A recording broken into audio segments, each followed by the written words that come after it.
Sales at the chain stores this past week rose 2.5%, a little better than the previous week, and likely comp store sales got a boost with the holiday weekend here in the U.S. ICSC found that warmer weather across much of the nation helped improve apparel sales. This category has really had a tough time during the recession. Now, even though ICSC found chain store sales in April rose by low single digits, consumer spending across all categories that month remained flat, according to government figures. The consumer savings rate rose 3.6%, signaling that a spending pullback is still underway with the majority of shoppers. Luxury group Richemont closed its fiscal year by reporting a sales decline of 4%.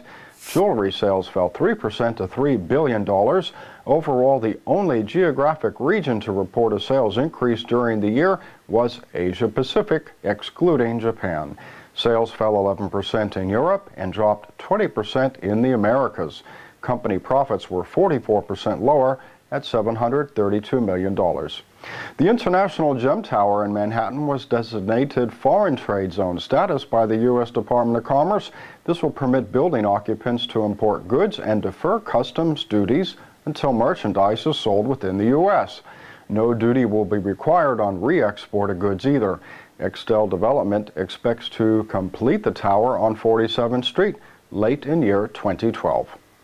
All eyes are on Zimbabwe and the Kimberley process ahead of the KP intercessional meeting beginning June 21st. Our Avi Krawtiz is here to give the latest on this ongoing saga. Avi. Thanks, Jeff. In an action-packed week out of Zimbabwe, the government suspended all diamond exports until the Kimberley process certifies stones from the Marangi mine. The move drags Rio Tinto into the controversy and was largely seen as an attempt to pressure the KP ahead of its meeting in Tel Aviv later this month. The decision came during a visit to Zimbabwe by KP monitor Abby Chikani, who said the country has made progress towards compliance, but he fell short of granting export approval. At the same time, reports of smuggling from the mine continue to filter. The Center for Research and Development reported that 2,000 carats a day were being smuggled from Marangi. This prompted police to raid the non-profit's offices, forcing the center's director into hiding and arresting his brother. There were also reports that human remains were found in the Marangi fields last week, identified as a victim of the military operation in late 2008, in which 214 people were killed, according to Human Rights Watch. So all these issues have brought the world's attention back on the KP and will dominate the Tel Aviv meeting. Much will depend on the report that Chikani submits from last week's visit. Now, the KP could approve a portion of the Marangi diamonds that may have been mined when the correct systems were in place, while keeping older stock on hold, and it appears that might be the most likely outcome in the short term. It is unlikely, however, that this controversy will go away anytime soon. Jeff?